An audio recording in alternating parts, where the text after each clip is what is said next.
as patreon.com/JURY. Again, patreon.com/JURY is where you can support not only this program, but also my One Mic show, Jury, that appears every Sunday. A little bit more general interest. Thank you to everybody for our best month ever in November, and we hope to keep the momentum going in December. That is patreon.com/JURY.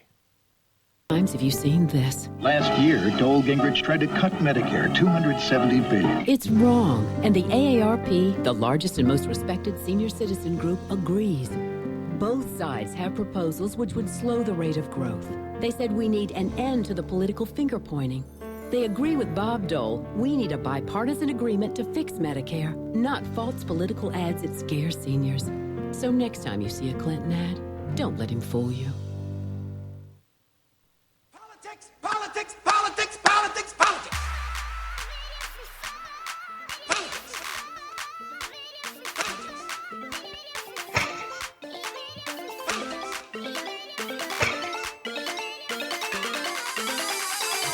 Yes. Time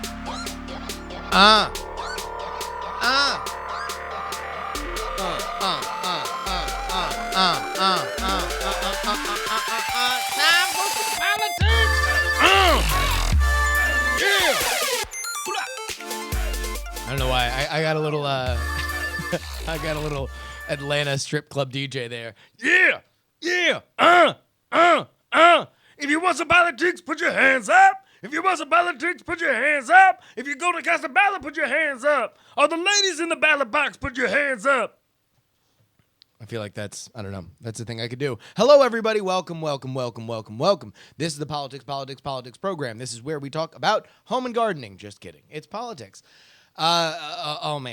Two major issues to talk about. Let's go ahead and start with the most topical one first. And let me give you guys a preface to this. I think I mentioned this last week, that we are in the end of the chrysalis, the end of the cocoon. The point in which people are going to be rational and sane about talking about politicians is rapidly coming to a close. Don't worry, you're on the final lifeboat. You're here. You're here now. That's all that matters. Then everybody else is going to start going crazy. Here's something else. We are in a period where polls don't really change all that much. Politicians aren't on the road as much as they would be otherwise. There's less coverage on stuff because that's just what happens during the holidays. And so therefore, there's not really a whole lot of movement. So you can't really focus a lot on the horse race. That's why we're going to spend half this episode talking about my favorite campaign ad of all time, because there's just not much out there. That's a little bit different now because of Donald Trump. He's going to always say something that the media wants to talk about, which is why we are now at a point where we are literally just talking about the things that Donald Trump talks about. And so we reach the nadir of belly button fingering this week as we delved into an element of this news cycle I like to call... Ready? Why the fuck you lying? Why you always lying? Oh my God, stop fucking lying. Oh. So that's basically what this entire week has been. We had a navel-gazing conversation about whether or not we are paying enough attention to lies. Think pieces on think pieces. We got think pieces on think pieces. That doesn't really fit like racks on racks on racks, does it? No, okay, I'm not even going to try.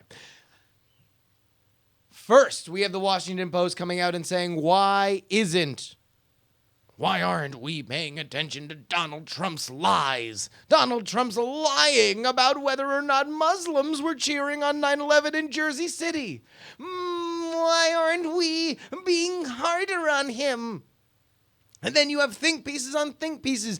Dave Roberts of Vox.com wrote I thought, a very interesting, and you really need to read it, a think piece about, here's why. It's because we are in the post-truth era of politics, and Republicans lie more than Democrats, which is really the only place where I kind of take issue, because I think that It's not like everything's symmetrical.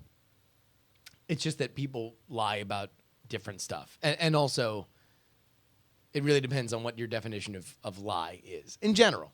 Like, I don't know. I mean, this, again, we're not going to get into who's right and who's wrong. We're going to get into why we're so fascinated about the idea that politicians lie, or that Donald Trump is lying, or that he is lying about stuff in a very, very different way. And it just boils down to this. It's not like Donald Trump has more or less moral fiber about somebody who's running for president.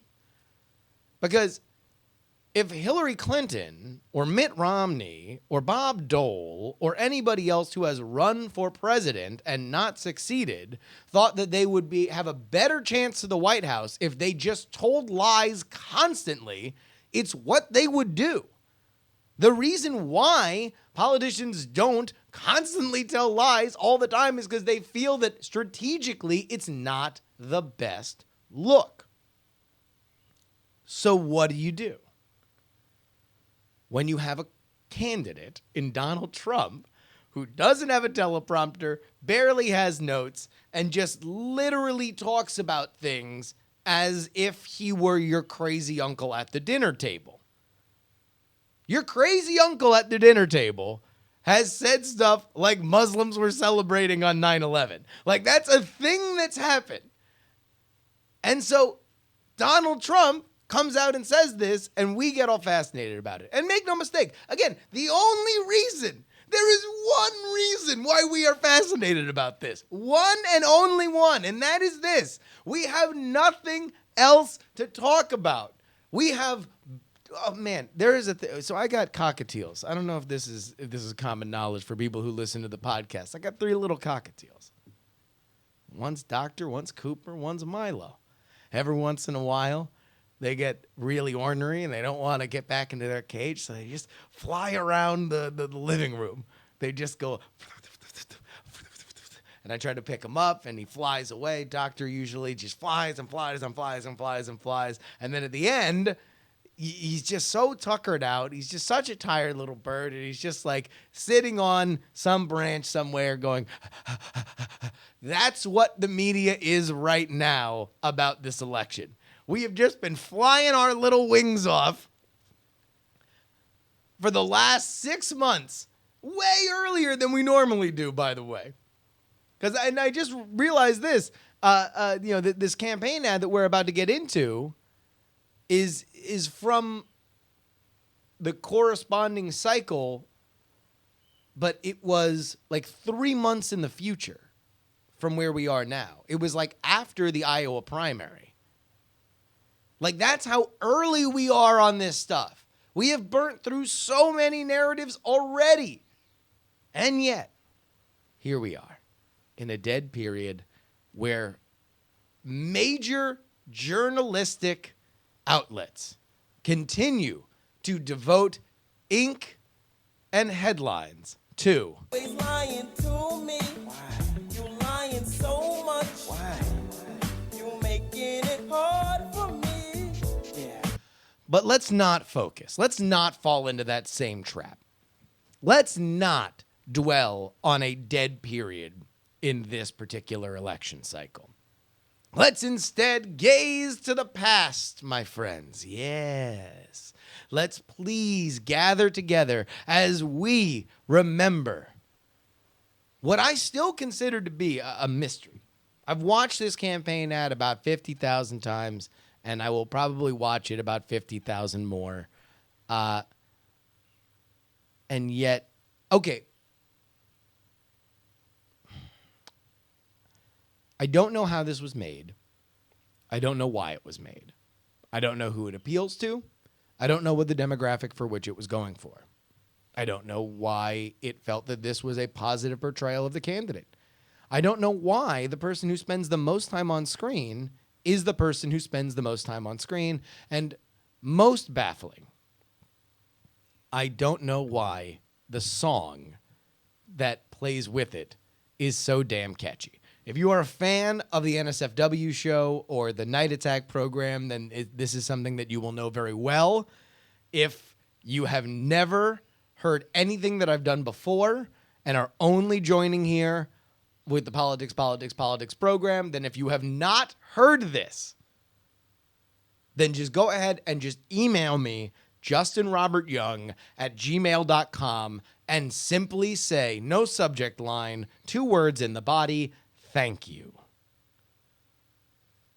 This, ladies and gentlemen, is the best campaign ad, I believe, has ever been made. Mark Block here. Since January, I've had the privilege of being the Chief of Staff to Herman Cain and the Chief Operating Officer of the Friends of Herman Cain. Tomorrow is one day closer to the White House. I really believe that Herman Cain will put United back in the United States of America, and if I didn't believe that, I wouldn't be here. We've run a campaign like nobody's ever seen, but then America's never seen a candidate like Herman Cain.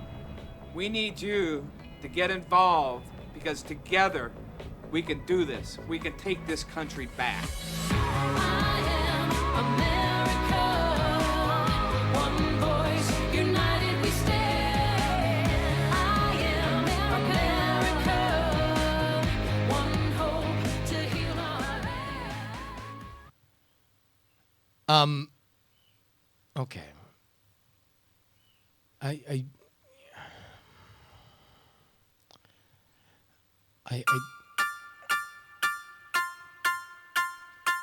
When I watch the ad, I think I have more questions than I have answers. Why is Mark Block, his campaign manager, on the ad more than Herman Cain? Why is he smoking a cigarette at the end of it? And specifically, where'd that song come from?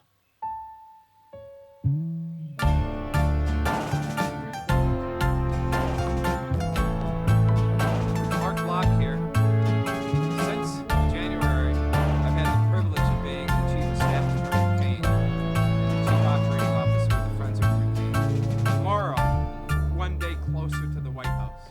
I really believe that Herman Cain will put United back in the United States of America. And if I didn't believe that, I wouldn't be here.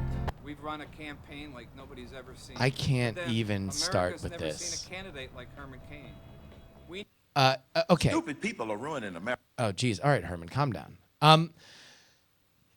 So all right. So where do we start? Okay. If you, number one, if you are not watching on YouTube, then either search for Herman Cain commercial or just go and watch the video version of this show at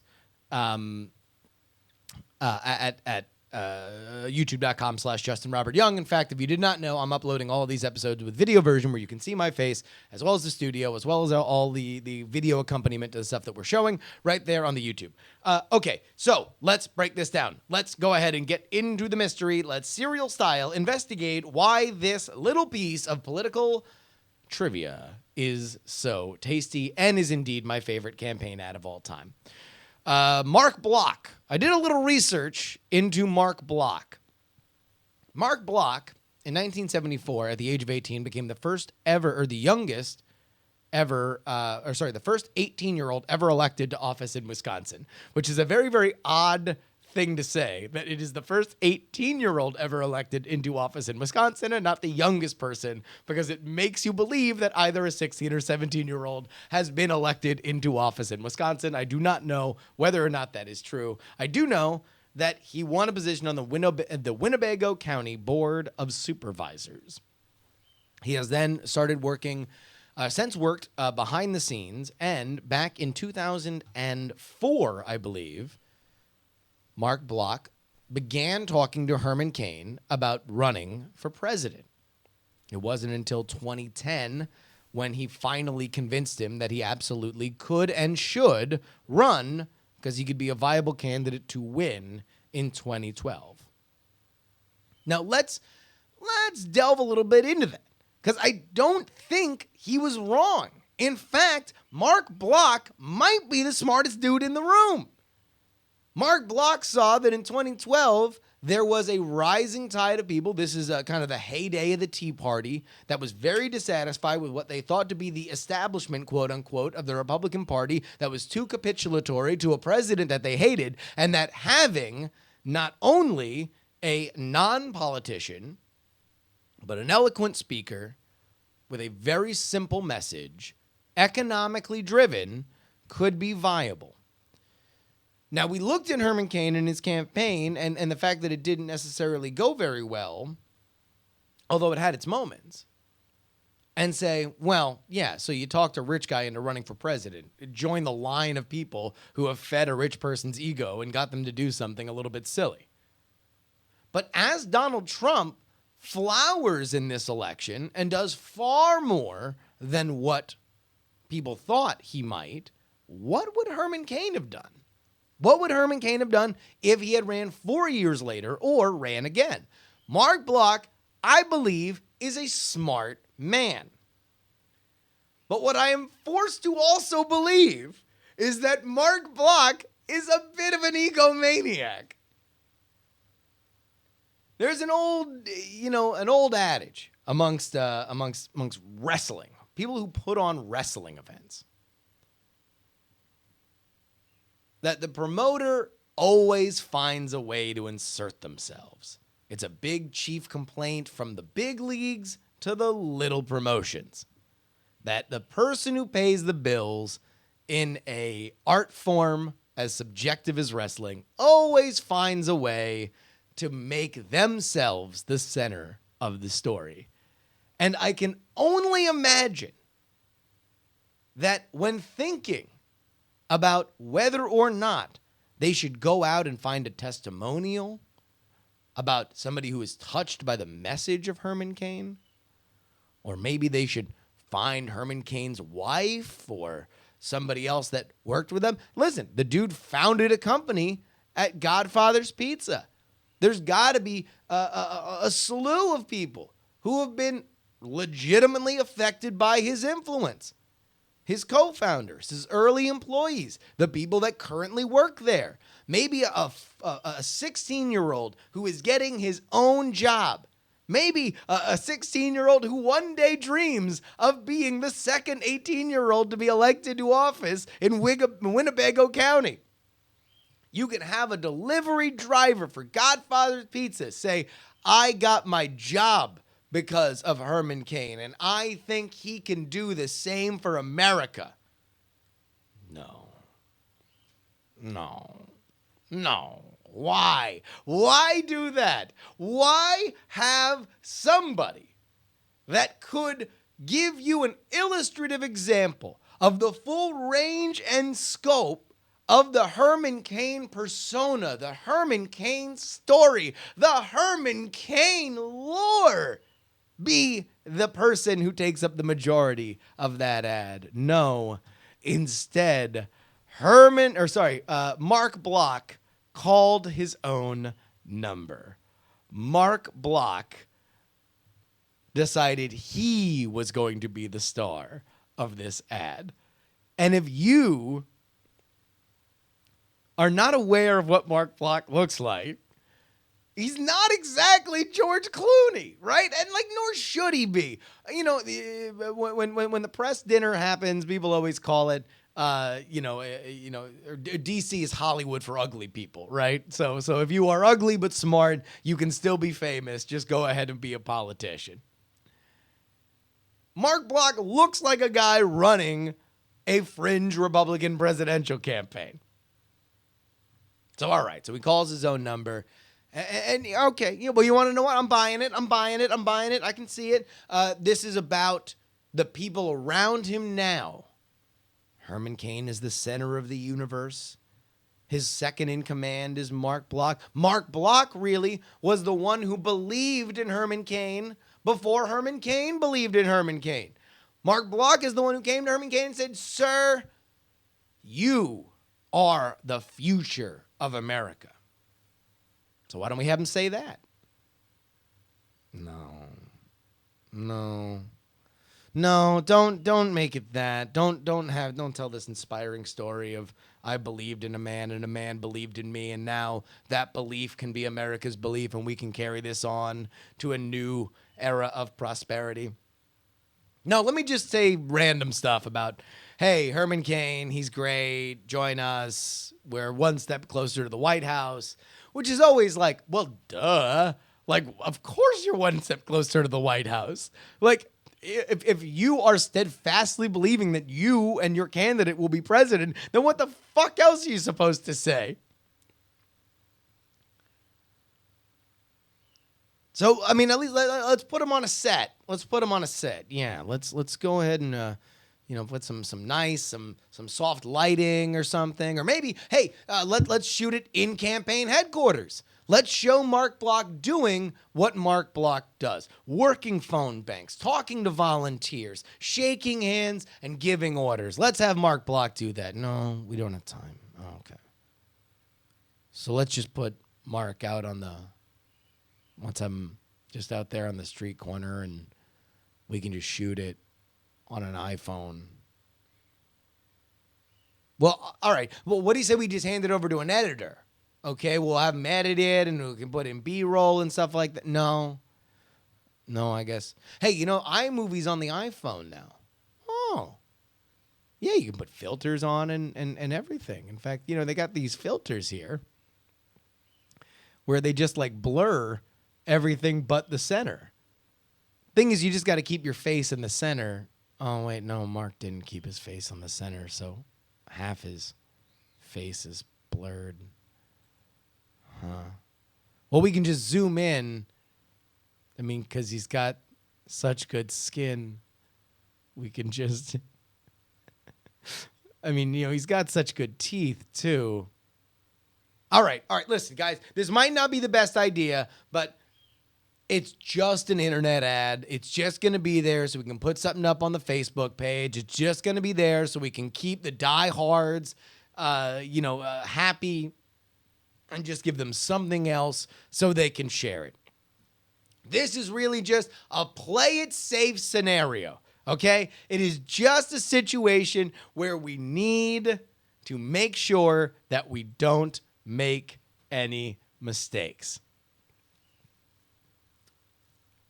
So what would be, we have Mark Block. He's out there. He's talking. He's apparently next to a garden. What would be the one way that you could, wait, hold on. I wasn't out there on the shoot.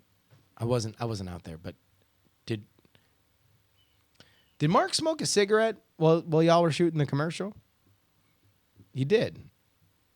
And did you stop? Did you stop? Did you stop filming when Mark started lighting up? Like when Mark is just like, hey, I gotta smoke cigarettes. Did you stop? Did you hit stop record? No, you didn't. Oh, okay. So you recorded it. Oh, okay. Oh, no. Did you want it just for your own little documentarian purposes? Oh, maybe you're gonna put together a little recap. The summer we ran for president, and you can have things, out there, and you can have, the real way it looks, and you can have them smoking cigarettes. Yeah. No, you want to put it in the commercial. You want Mark Block, the campaign head, the person for whom is supposed to be the power behind the throne, the person for whom is supposed to be the strategic mechanism of this campaign, the one who is supposed to be the sober, clear head that when Herman Cain comes to with an idea, says, no, let's take a step back, a 10,000-foot view, and let's look at the numbers and make sure we don't make a mistake. That person, the person for whom is going to be in direct connection with the donors, the person who's going to have to use subterfuge to make sure that all of these super PACs are coordinated on message. That person is going to demonstrate the full and complete extent of his strategic knowledge by deciding to smoke a cigarette on camera in the middle of a campaign ad. I don't even know if that's legal. Like, you can't smoke cigarettes on TV for cigarette ads. You can't do it in a magazine. You cannot do it on a boat. You cannot do it on a moat. You cannot do it, Sam I Am. You can't smoke a goddamn cigarette in a campaign ad. Why? Because even smokers don't like to look at other people smoke unless it's fetish porn. That's the only thing you can't do. Non-smokers hate it. Smokers don't even really like it all that much. It's not like smokers are like, yeah, brave, brave dog. You're really brave smoking that cigarette. Nobody cares. Again, the most baffling thing I've ever seen. But then, just when you think you have descended into madness, just when you think that you have lost touch on all of reality, just when you think that your fingers are loosening on the grips of lucidity, we go from the ridiculous to the sublime, because as Mark Block takes a big, deep drag on that cigarette, we get the best campaign song I have ever heard. By the way, he exhales, just in case you thought he was apparently fake smoking a cigarette.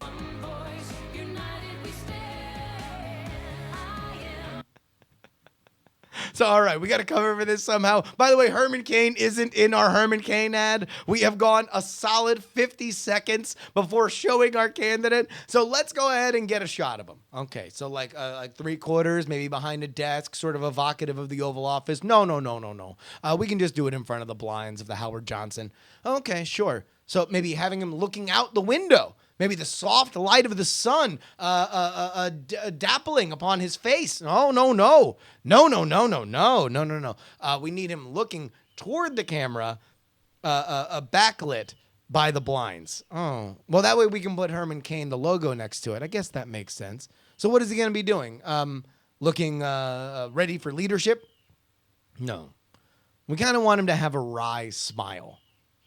A wry smile? Did he just, fart on a family road trip and wants to tease his daughter? Did he just find out that he has won some kind of office prize? Does he want to pursue a career in mall Santaing? Because that's the only reason why you would have a wry smile in a presidential ad. Your entire message is that things are so screwed up in America that you need to elect somebody without presidential experience. That is your entire strategy. What element of that? One element of the fact that we have apparently found ourselves in a dystopian hellscape, and I am the only ray of light shining from Christ's own basket of goodies, is denoted by a wry smile. What? What in the hot hell? At least just keep him with one wry smile. One wry smile is all you should have. Play the song, catchy by the way, and you should just have him smiling.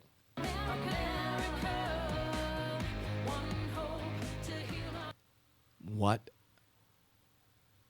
just happened? Honestly, I'm going to ask you this one time because I could have sworn that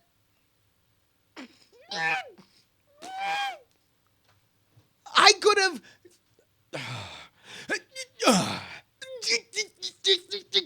Oh my God. I could have sworn that wry smile then went from wry smile to creepy smile. There's only one thing that you could do worse than wry smile, and that's creepy smile. He just went, what a combination, and fluid to boot. He went from wry smile, kind, laughing eyes, slight uptick, at the end of his pursed mouth, to he just got told a hilarious joke, and now he's trying to keep it together, so he'll start showing teeth and kind of nodding just a little bit. What? I'm just done. This is the best. It's the best. It's my favorite. I love it. There's no element of this that isn't the best thing that's ever happened on Earth. It's my favorite ad. It was roundly criticized, as it should be, because it's not a good ad. But That song, right? I am America. One voice, united we stand. Stacy says, Jury, that was like a 2 a.m. subway station guy hitting you with a smile. Run away. There are ill intentions behind those teeth. Beware all those who enter. Abandon all hope. All right. That is the best ad ever. Again, this is really something that you guys should check out on the YouTube channel, youtube.com/Justin Robert Young. But we might as well get into the most popular segment. We're going back, y'all. We're going back to Iowa. I'll tell you what, known for its corn, but today you better press that ham, because we are getting ready.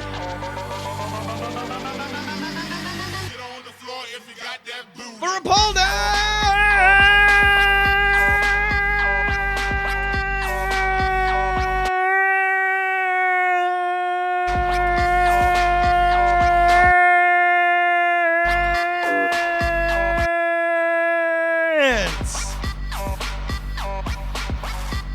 This one comes from the Quinnipiac organization.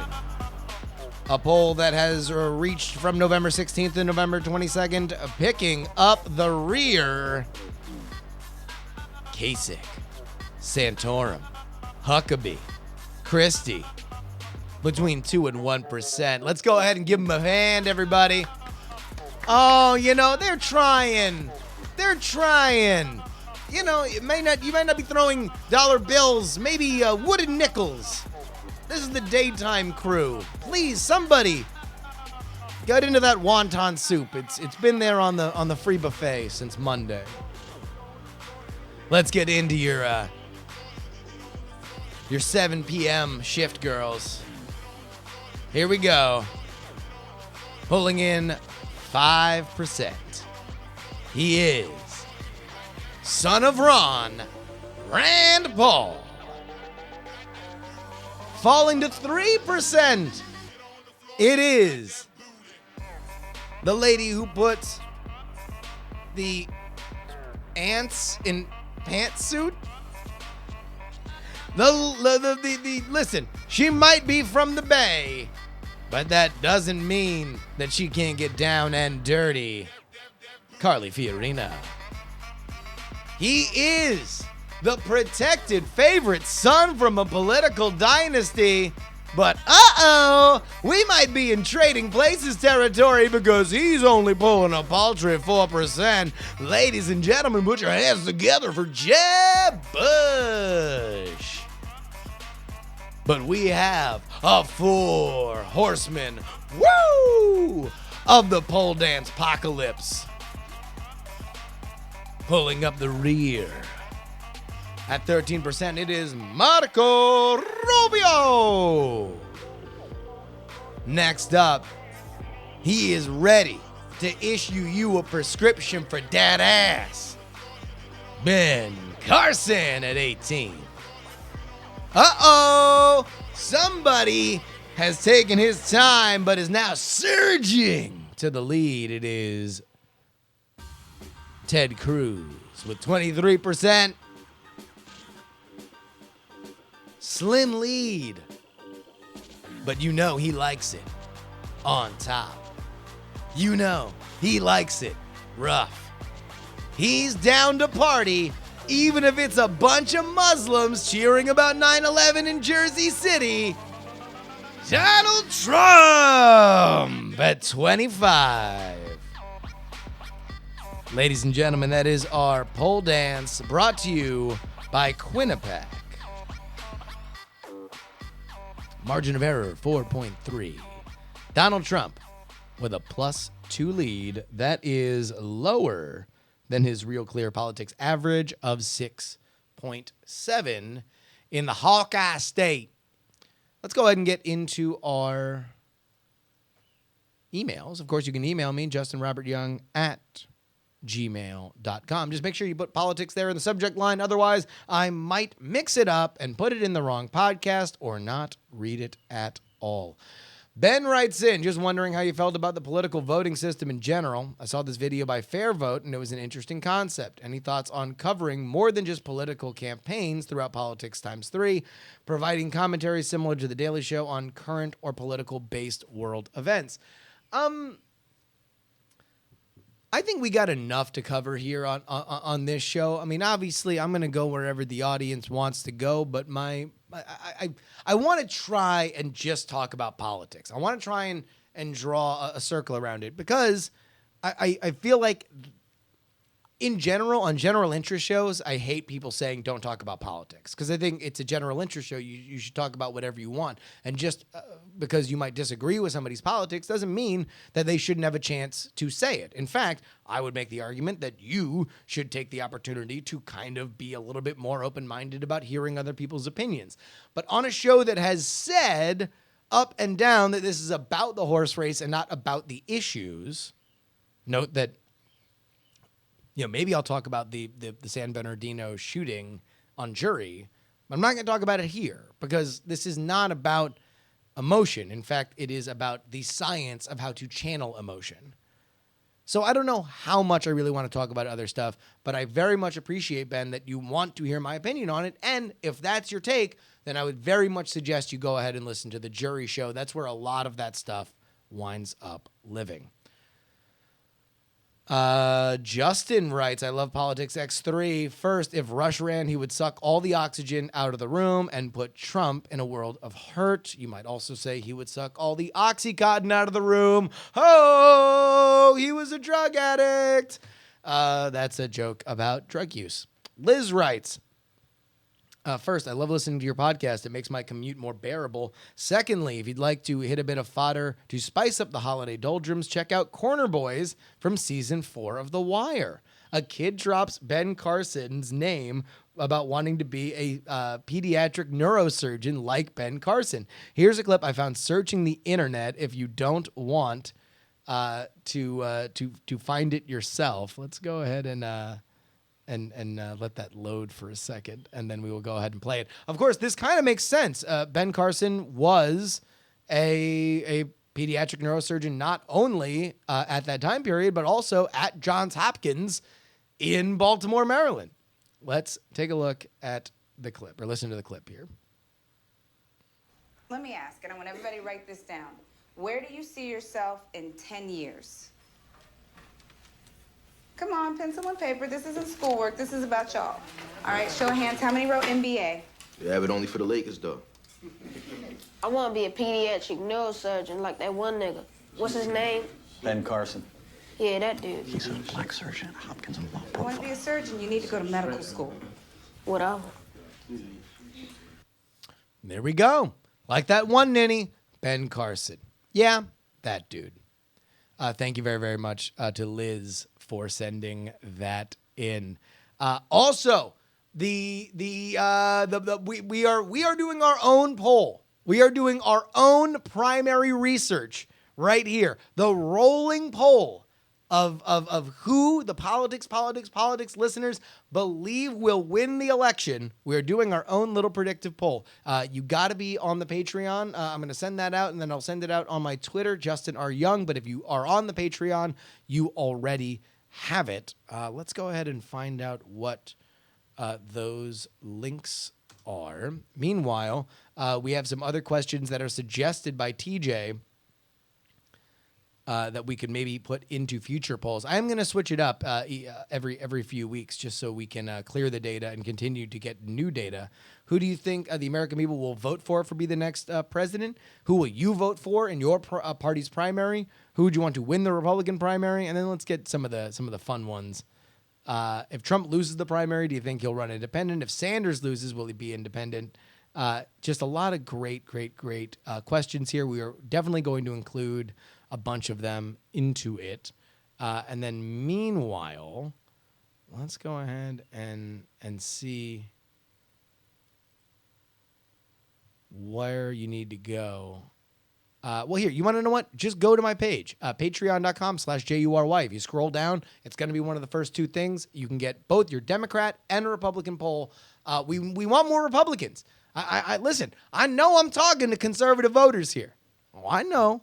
Don't be shy. I know it's the internet, and most everybody's really hostile to conservatives and a lot of the geek and nerd communities. It's fine. Safe space. You don't got to tell nobody. Head on over to patreon.com/JURY. Oh, wait, there's no? Oh, I'm sorry. You're not a conservative? That's your girl? Golly. Okay, I see you. But I just want to know one thing. You ready? Why the fuck you lying? Why you always lying? Oh my God. Stop fucking lying. Ladies and gentlemen, we have one more email, and boy, would I love if this became something that we that we continued to move forward with. On the last episode of Politicsx3, a listener wrote an email comparing politicians to wrestlers. I agreed with everything except Donald Trump. Donald Trump is not The Undertaker. Donald Trump is the best in the world, CM Punk. Punk got over with the WWE universe because he was an outspoken anti-establishment iconoclast. One of the most memorable moments of his career is the pipe bomb. Trump is the leader in the polls due to his willingness to not only play the part of the politician, to not kowtow to PC culture, saying what is on his mind without a filter. If the CM Punk episode of WrestleMania Rewind, Michael Hayes says that they took the belt off Punk because of behind-the-scenes politicking. Some people in the company thought Punk didn't fit the archetype of the world heavyweight champion and should not be the face of the company. This is similar to how the RNC must feel about Trump being the most over of the GOP candidates. Alternatively, you compare the GOP primary race to Daniel Bryan Authority storyline from 2013, Trump as Bryan and Jeb Bush as the Viper Randy Orton, but no. He also points out that you could just say that the sports entertainment personality Donald Trump most resembles is, of course, Donald Trump, because he is indeed in the Hall of Fame. But instead, I would like to continue your initial thread. In a language that everybody here can easily understand.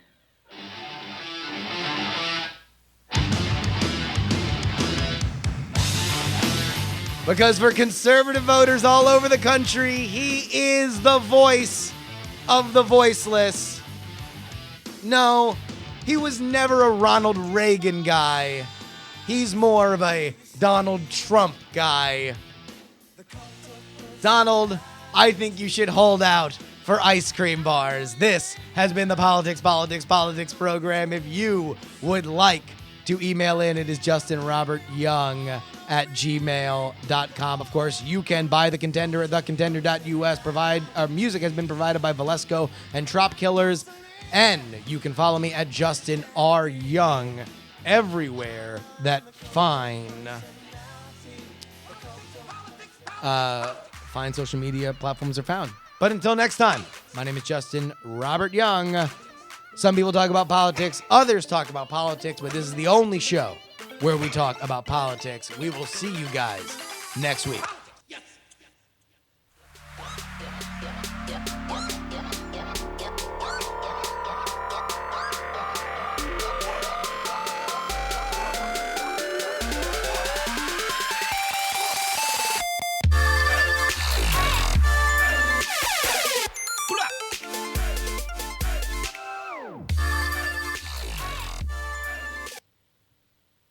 Diamond Club hopes you have enjoyed this program.